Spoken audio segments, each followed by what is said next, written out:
My name is Brooke Renaud. I'm a senior at Rehoboth Regional High School.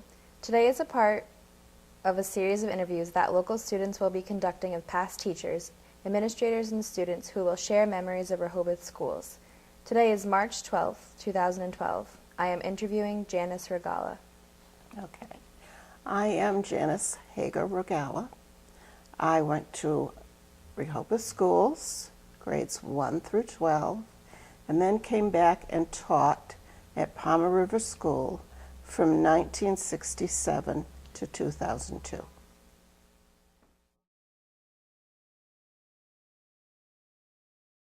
Do you remember your first classroom?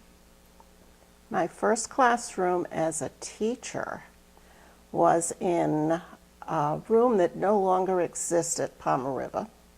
It was called Room 10 at the time, and now with all the changes, it has been turned into speech rooms. I loved that room. It had a door straight down the hallway to the cafeteria and another door straight out to the boys and girls room, which was great when you're teaching first grade.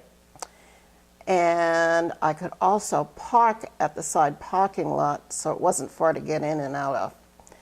Because I was a new first grade, I was actually in with a lot of fifth grade teachers.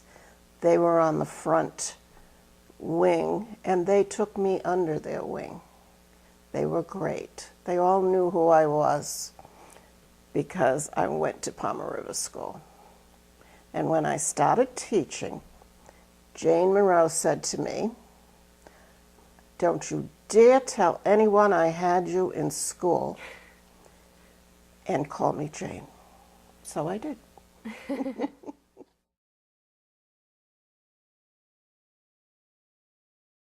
At which schools did you teach? I only taught at Palmer River. I had gone to school at North School, Palmer River, Anawan, and Dighton Rehoboth. And by the time I got back into teaching, the opening was at Palmer River School. The North Rehoboth School and the Pleasant Street School were still in use, and Beckwith had not been built. And Palmer River had the original 2 wings and 1 additional wing when I started. How and why did you become a teacher? Well, I think I always knew I was going to be a teacher. I like to play teacher.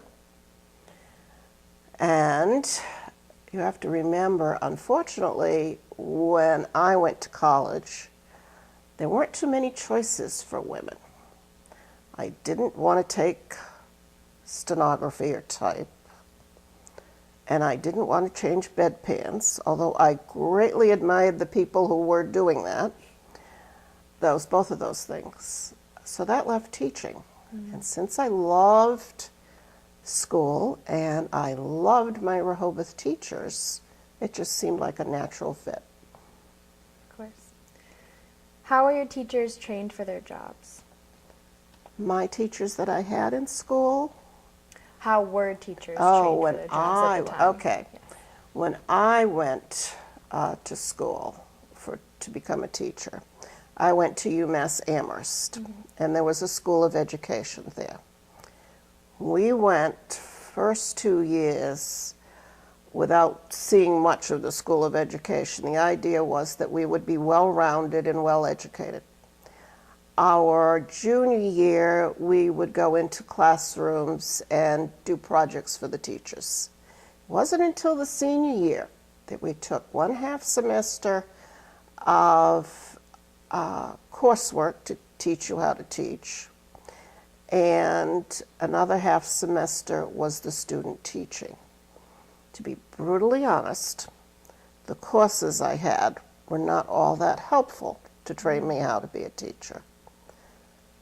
My teachers that I had in school had shown me how to be a teacher. Your teachers? When I went to the Rehoboth schools. Okay. I had some great teachers, one of whom you've already interviewed, and that was Nancy Carpenter, who was my third grade teacher at North Rehoboth School, and I just loved her. And I was excited to see that she'd been interviewed. Good. Which years did you teach? I started teaching when I graduated from UMass Amherst in 1967, and I taught right through 2 pregnancies, and finally retired in 2002. Most of the time I was in 3rd grade, which I loved, because 3rd graders are able to do things, but they're still young enough to believe that an adult can do things. So that was the perfect mix for me. Before that, I'd had 3 years of 1st grade, which was fun. There was no Sesame Street. There was no kindergarten. They came in knowing not too much. Some of them couldn't even recognize their names. Most of them couldn't recognize their names. You knew when they left that you'd really taught something because they left you reading. So it was fun, and I enjoyed it, but I wanted to do a little bit more with older children. Right. So 3rd grade was my limit. I didn't want to get too much older. What year did you retire? I retired in 2002. That does not seem possible to me at all. And then after that, for a while, I tutored, which was a wonderful new experience because I loved the one-on-one working with children in a way in a set period of time, in a way that I really felt I could help them much more. There were children that I felt when I was teaching, oh, if I could just have a couple more hours with that one child, and it wasn't always possible to do that. Right.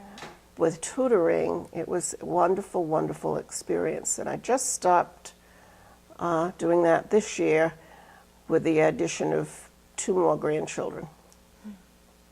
Did you ever do any substitute teaching after you retired? No. No. I tutored.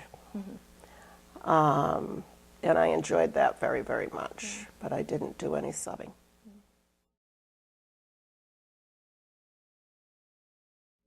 What schools did you attend as a child? I went to North Rehoboth School. I had Mrs. Waite, Mildred Waite, in 1st grade. Mrs. Mrs. Krizak in 2nd grade, and I had to stand in the corner for talking. Mrs. Carpenter for 3rd grade, whom we all loved, and Mrs. Johnson for 4th grade. And I wrote an article about Mrs. Johnson for back in the day.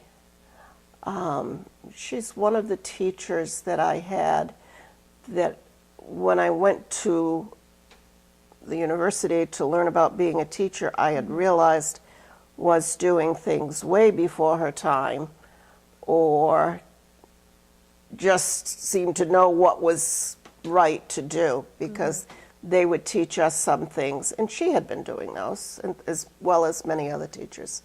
Then I went to Palmer River for 5th and 6th grade. 6th grade was when I had Jane Monroe, and that was the first time that I ever had a man teacher. And the teachers changed. I had Mr. Tanner for social studies. Mrs. McBreen was my English teacher, and she also taught English to the other 2 5th grades. And then Mr. Jones was the math teacher, so the teachers would switch. That's not easy, teaching the same lesson 3 times in the same day, because I've tried doing that, and sometimes you wonder what if you said everything you needed to for everybody you wanted to. Yeah. So And then I went to 6th grade. Then I went to Anawan School for grades 7, 8, and 9.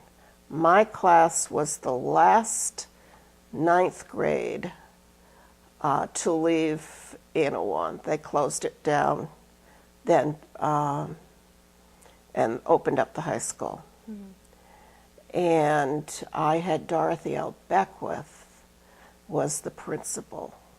And when I started teaching, she was an assistant superintendent in charge of elementary ed. And she is another person that I will write about in the future, because so much of education in Rehoboth is from Dorothy L. Beckwith. She was an outstanding person, scared a lot of people who, if you didn't toe the line, she wasn't going to put up with it. But working with her in later years, I just became so impressed by everything she did. I went to DR for 3 years. Dr. Harrington now, who was later superintendent, was the principal there. And that reunion is coming up for our 50th reunion. So that came fast. I don't know how that happened. So what year did you graduate from high school? 1963. When they opened the high school for my first year as a sophomore, there was a hurricane, and they couldn't open it right away, so we got a delay opening because of the hurricane. And a blue heron had been blown into the side of the building, and our biology teacher then, Wilfred Hathaway, who was from Dighton, was so excited by that because he said they never came up this far north. Well, they do now quite a bit, unfortunately. It's kind of a sign of things that are changing in our world. But that was all of my education.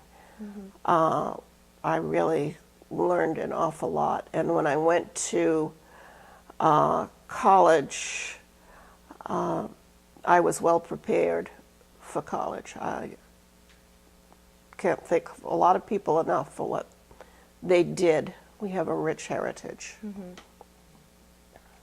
What are you doing today now that you are retired? What am I doing today? Anything and everything. I have 4 grandchildren. I spend an awful lot of time enjoying them. My husband and I like to travel, although we haven't done too much this year with the grandbabies. I read extensively. It's nice to be able to have more time for my pleasure reading than I used to. And I do needlepoint with a magnifying glass pretty much now because my eyes aren't so great. I also meet once a month with a group of teachers who retired from Palmer River School. We were together, many of us, for 30 or more years. And we still keep in touch, and we still get together. How was school different when you were a child? When I was a child, from when I retired, I can compare those two. First of all, there wasn't much television. There certainly weren't any cell phones or computers and computer games. So that's a good thing and a not so good thing. Life was simpler. I went to school with no kindergarten or formal training. Mrs. Waite got us where she got us, which was maybe some of us could print our names, some of us knew our colors, some of us knew our alphabets. And that pretty much was where we were when I started teaching in 1967. that has changed a lot. The other thing I noticed is in my classes, everybody it was a heterogeneous neighborhood group when I started first grade. Mm-hmm. A lot of us knew each other. Their parents all knew each other. North School was a very small 4-room, one for each grade, school. So that is different than I think the experience that some children have now going into kindergarten and first grade. My two oldest granddaughters have had preschool, they've had kindergarten, they've had first grade, and now second grade. They're 8 years old, they've been in school 5 years. Whereas when I was in second grade, I'd been in school 2 years. So just that alone, the whole world has changed. Right. So that has impacted what goes on. The teachers did all the recess duties. They did the lunch duties. Now they have, unfortunately, school lockdowns that they practice. Mm-hmm. When I was in school, we practiced getting under our desks in case there was a nuclear attack. What anybody ever thought getting under a desk was going to do to protect you, I don't know, but we did it.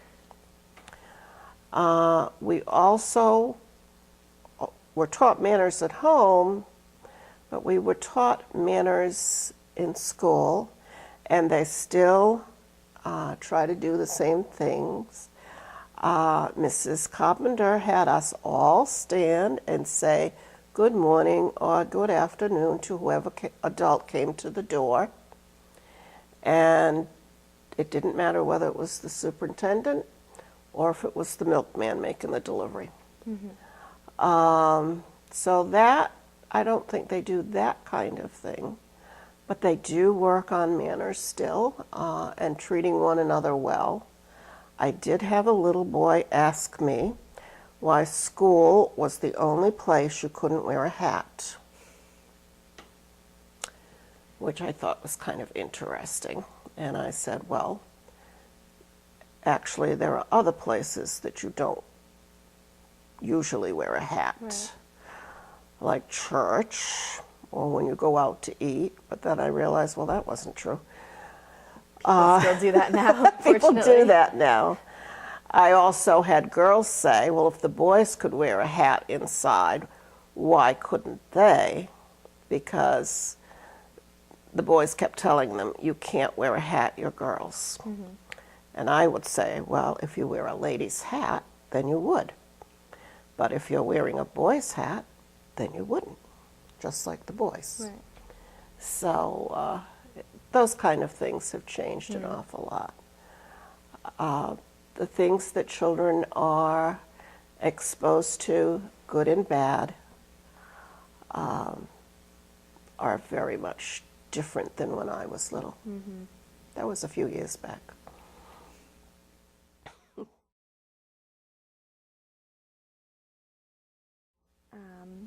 What were the children like in the Rehoboth schools? In the Rehoboth schools when I started or when I was teaching? When I started teaching or when I went to school? Okay. When I started teaching, they were like the kids when I ended teaching. They were fun. Mm-hmm. They wanted to learn. They were saddened by things that happened in their lives, like a pet dying or losing a grandparent. So a lot of the same things were the same. The children were not as well traveled. They didn't have as much outside media pulling them away from things as they did. They were more likely to be able to ride the bikes to a neighbor's house than a first grader might be today in town. So for those things, I think there were changes, but for the important things, there weren't. They still wanted to have friends. They wanted to be liked. Their parents have always wanted them to do well. So a lot of things stay the same from throughout the career. Right. The outside forces were what changed. The media, the world we live in, No Child Left Behind, all kinds of things change. What was a typical school day teaching? When I started teaching in first grade, the children would come to school. We would collect their lunch money. They would go to their seats. I always had something out for them to do.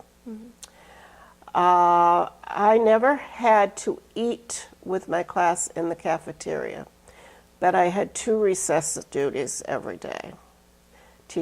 All the teachers went out. We all did recess duties. The only specialist I had at teaching first grade was music, and she didn't want me to leave the room because she didn't think she could control the class, which made me wonder why she was teaching.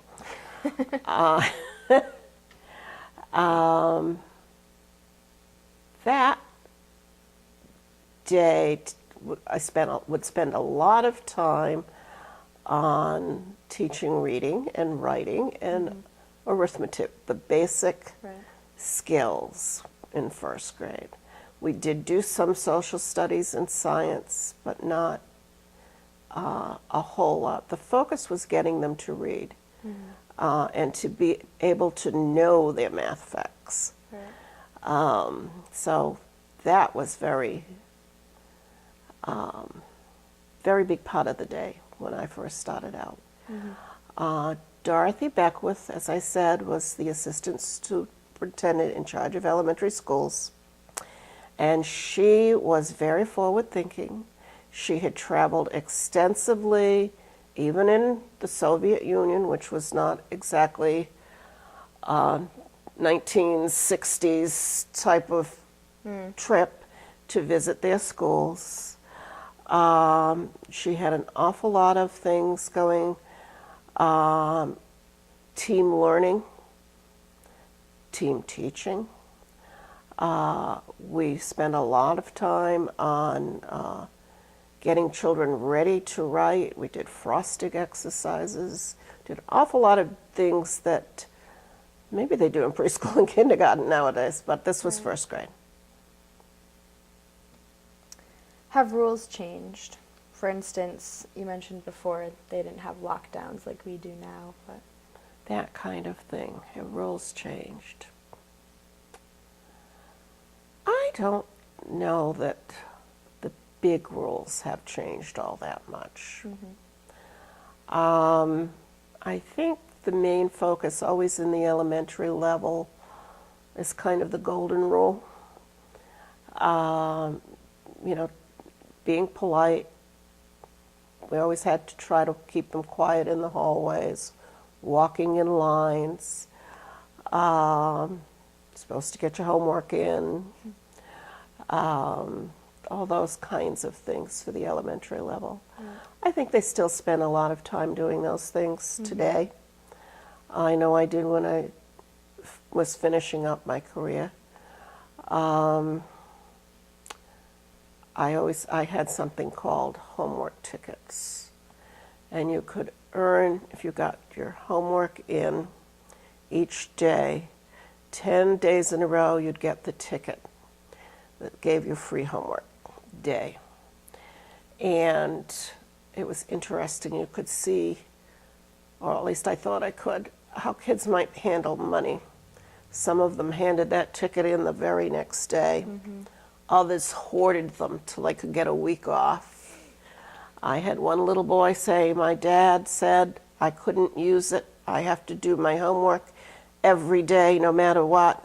And then around Christmas time, he passed in his homework ticket, and the kids all went and said, "I thought you said your dad said you wouldn't be able to use it." And he said, "We went to the mall last night, and Dad said, use the ticket and be quiet about it."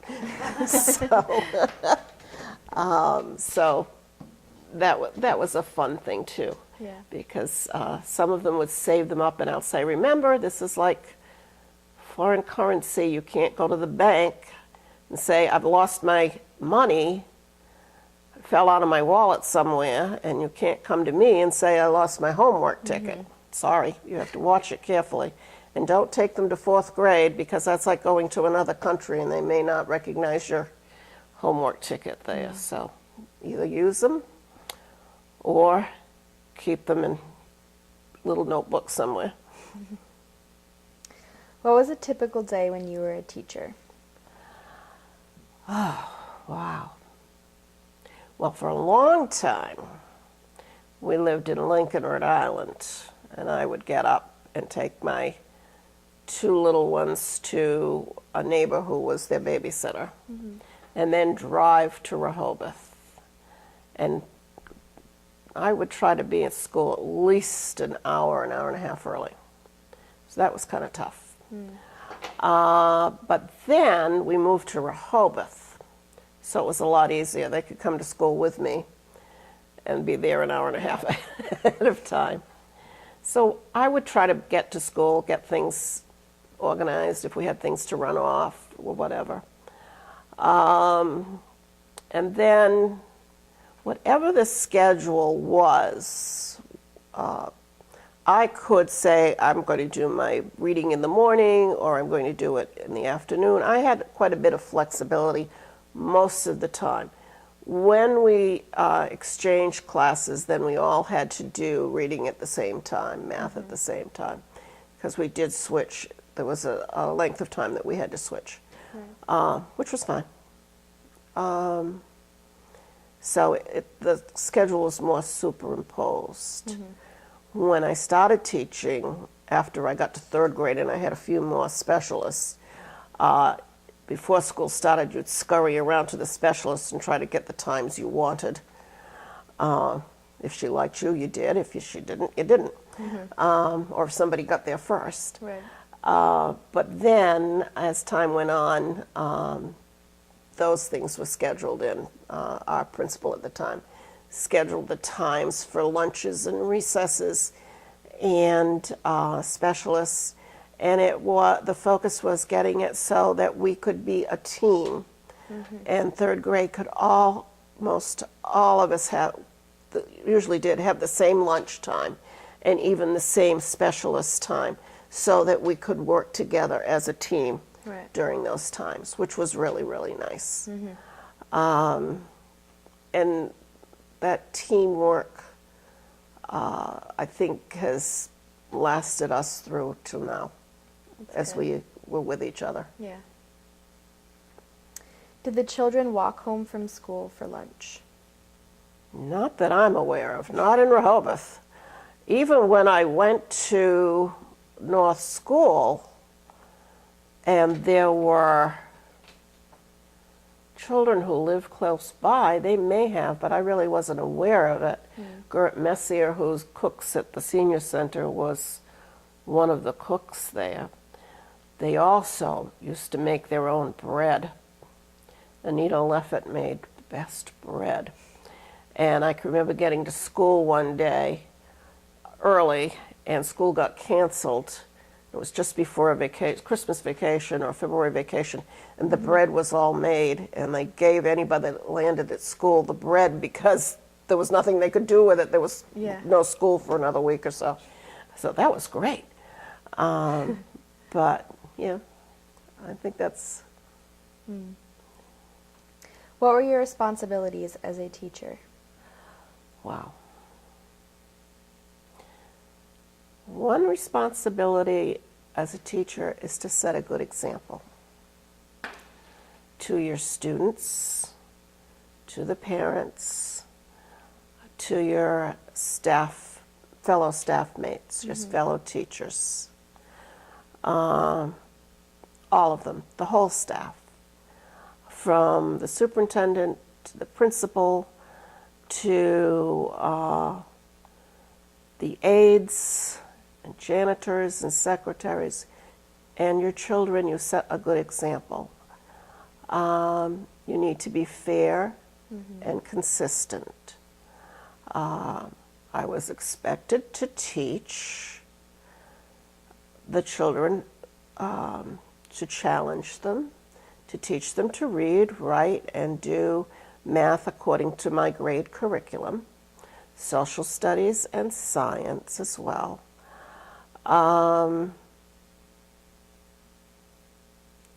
And we had duties that we shared as time went on. We had to share our recess duties and our morning and afternoon duties before and after school, things like that.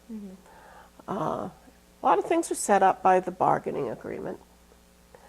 The first bargaining agreement was back when I was early 1970s, and they asked us to give, it was just the Rehoboth Teachers Association, asked us what they wanted us to ask for, and Kathy Warish and I said we wanted a maternity leave, and everybody laughed because we were the only ones young enough to be worried about this thing. And the first maternity leave was you teach until you show, and then you had to leave. Right. And we'll try to have a job for you when you come back. The person who got pregnant before that, we never saw again because there was no job for her, and they didn't promise to save her or anything. Wow. So that was kind of interesting when those things happened. I could probably go on and on. Were children punished differently?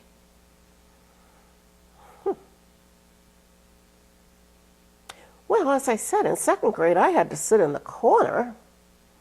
I don't recall sitting anybody in a corner.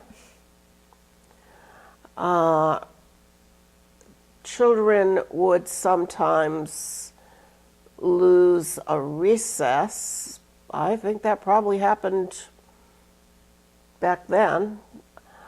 And when I was still teaching, towards the end of my career, we called it quiet recess. It wasn't called detention. So children who had broken a school rule, for whatever reason, would be forfeit one of their two recesses, not both. And they would be, and we would share that duty. The teachers would share that duty.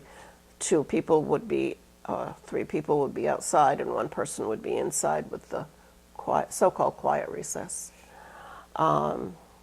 Sometimes children who had forgotten their homework, some teachers would have them do it in quiet recess. I tended to feel that children needed to get out and run around and let off steam.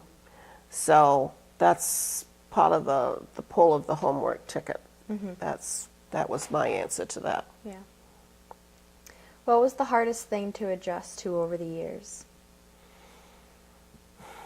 You know, I've talked about this before with others.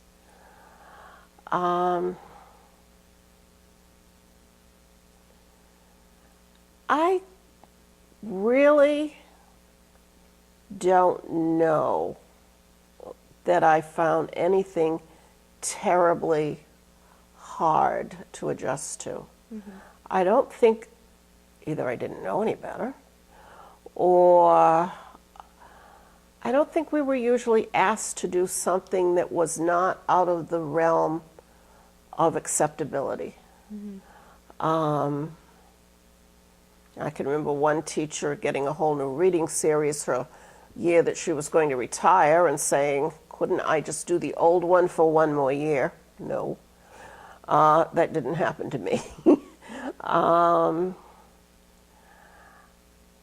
I missed a lot of the pressure that MCAST and No Child Has Left Behind has put on educators and students today.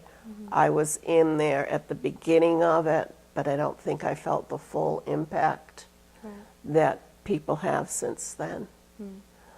So I have thought about that one, and I can't really think of anything that I found that I couldn't handle. What was the biggest change between teaching then and now? Well, I'm not there now. I think the biggest change has been what I see, not just from Rehoboth teachers, and here, not just from Rehoboth teachers or Dighton teachers. And that has been the pressure from the No Child Left Behind and the state testing program to make everybody, whether they're a square peg or a round peg, fit into the same hole. And as teachers, you know that that can't be done, and it's not only not an attainable goal, it's not a good goal. This has to be some understanding of that. And there's a great cartoon where there are different species lined up. Might be a monkey, a cow, a fish, several different species all lined up, and somebody sitting at a desk saying, now the one who can climb the tree the fastest wins, and the rest of you are all failures. Well, only one of them was going to be able to climb that tree. And they're not failures. And I think of anything that's, if I had to say, I'm glad I'm not teaching now, that would be it. And if there's one thing that's pushing some people out of teaching, that might be it too. How do you feel about changes in today's classrooms, such as not teaching cursive in 3rd grade and having only one recess? Oh, well. Having only one recess for time on learning, I think, is not, in my opinion, a good move. Children need to get out. In Rehoboth, they are on a school bus, many of them for a long time, before and after school. Not any opportunity to get out and run around then. Their opportunity comes at those 2 recesses on the weekends. But when they are part of the school's responsibility, I think it is foolish not to provide them with that opportunity.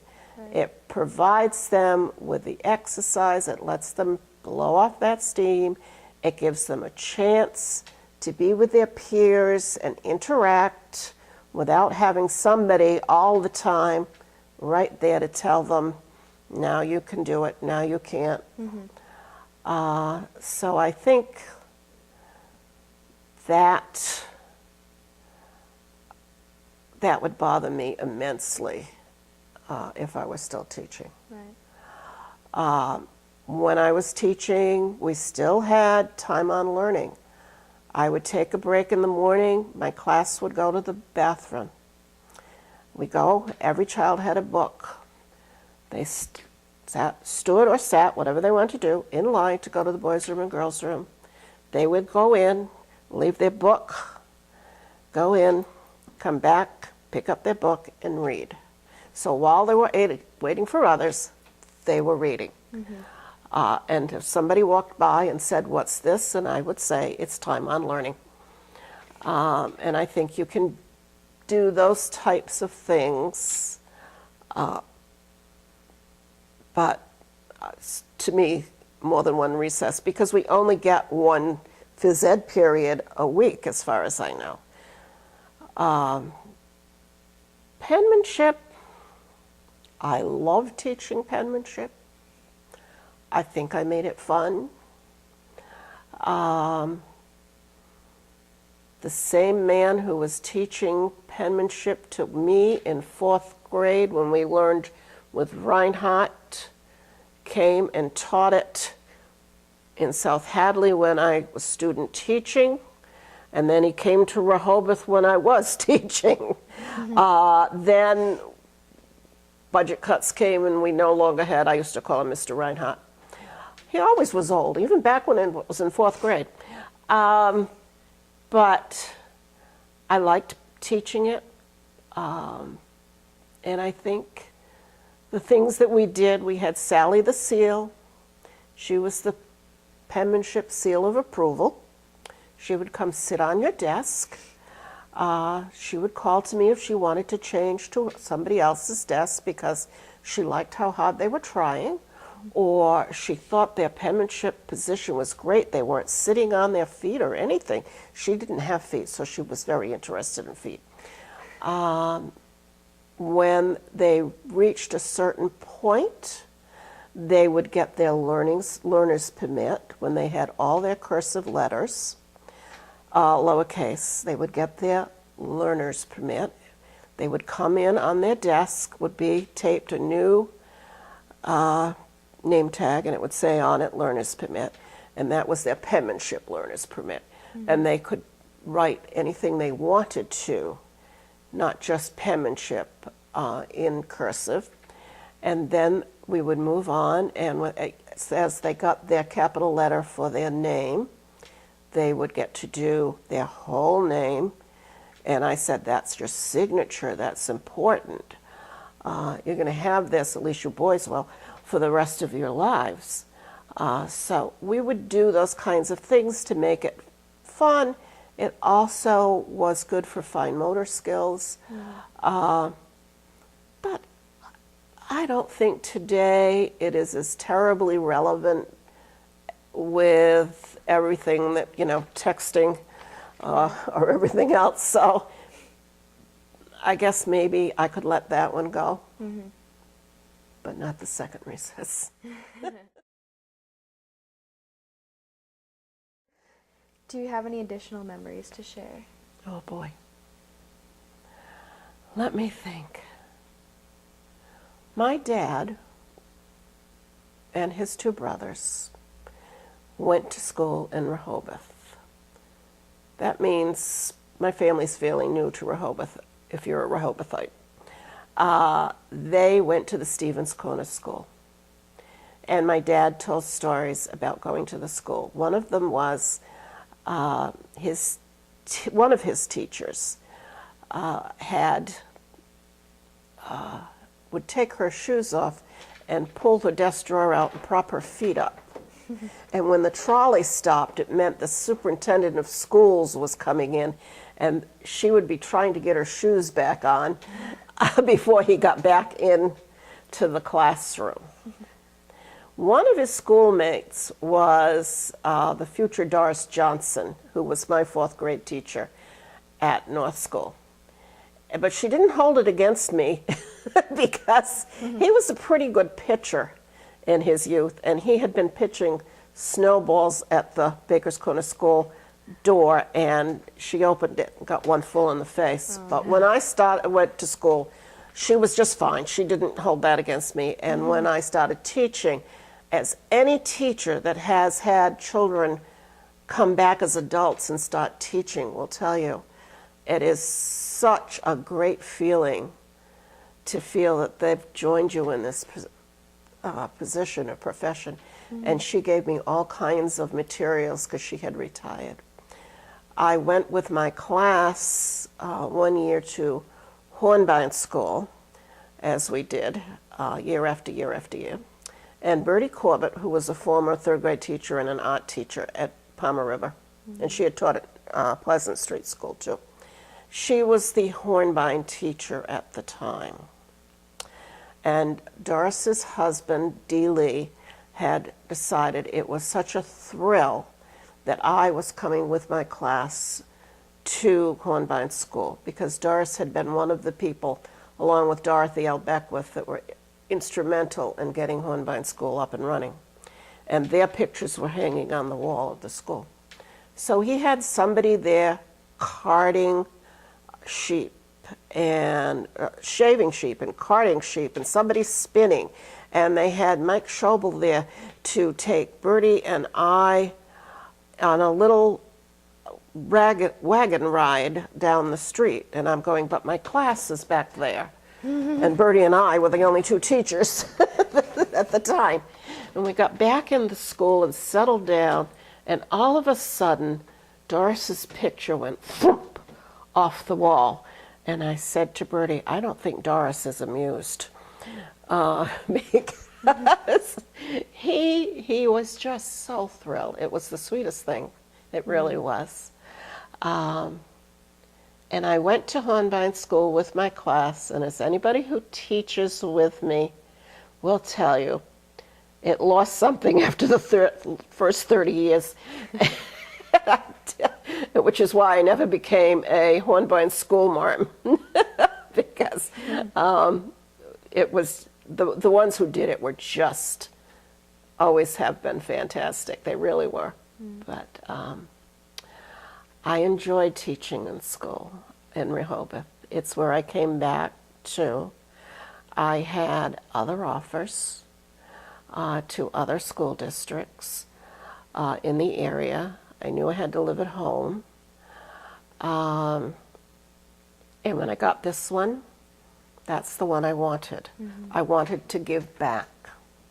When I started teaching, my first year, the school committee gave us a $100 raise at mid-year. Now, $100 back then, over 52 weeks, does not add up to a whole lot. But the phrase they used at the time, it wasn't negotiated for. It was just a $100 raise across the board. The phrase they used was, in appreciation for all you do for our children. And for 30 plus years, I tried to live up to that. And deserve that raise. Okay? Before I forget, if I can just interject a minute, can you give the names of your father and your grandfather so that we have them on record? Yep. And was it your father that went to Stevens School or your grandfather? My grandfather was from Taunton.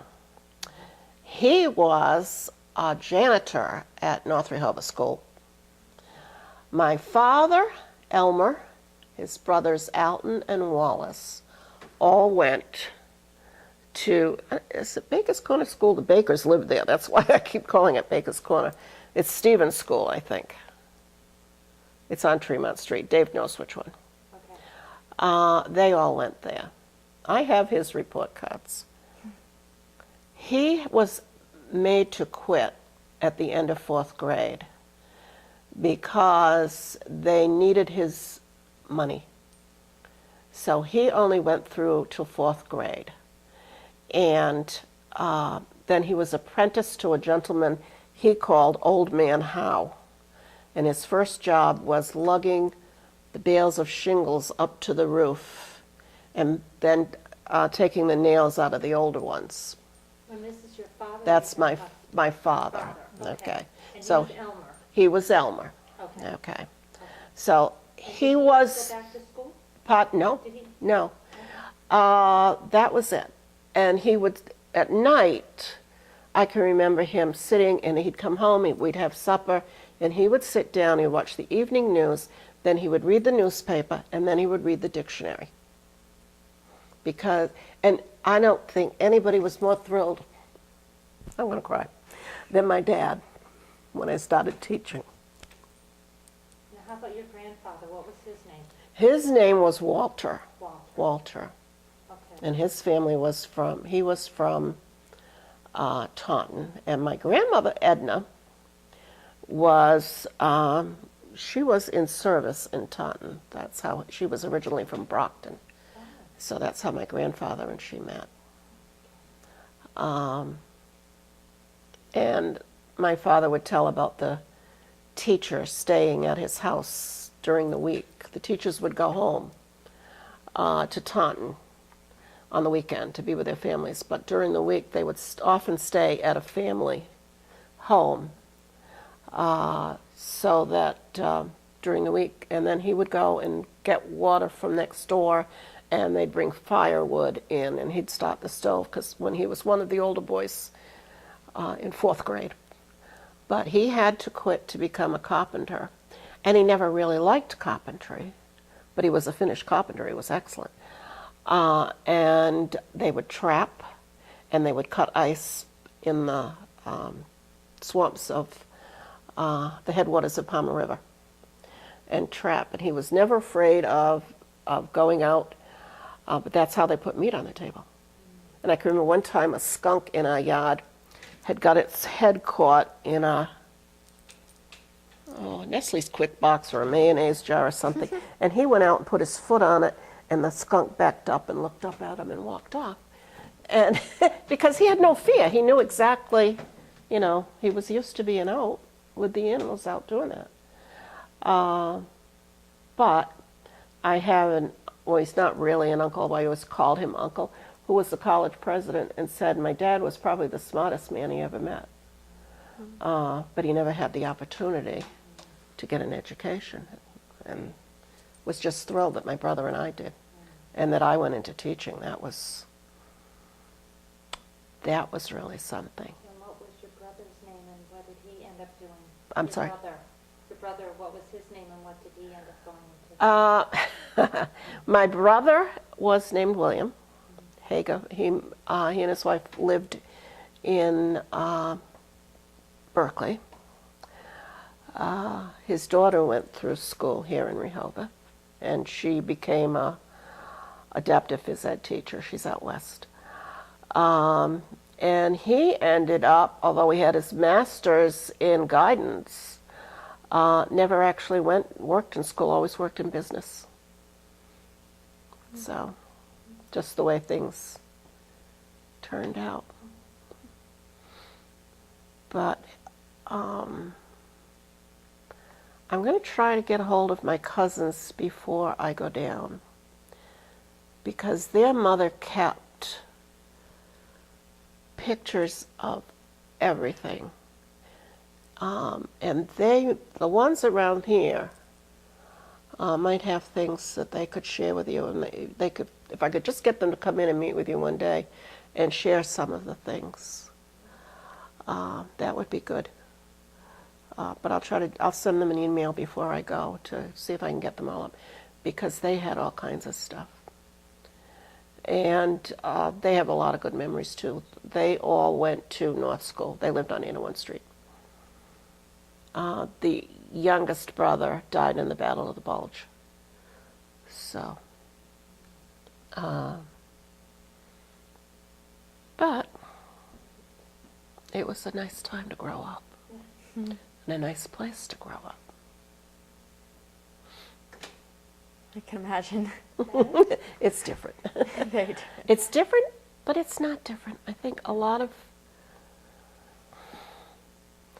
things have changed, but I think basically I'm an optimistic person, and people still care. Right.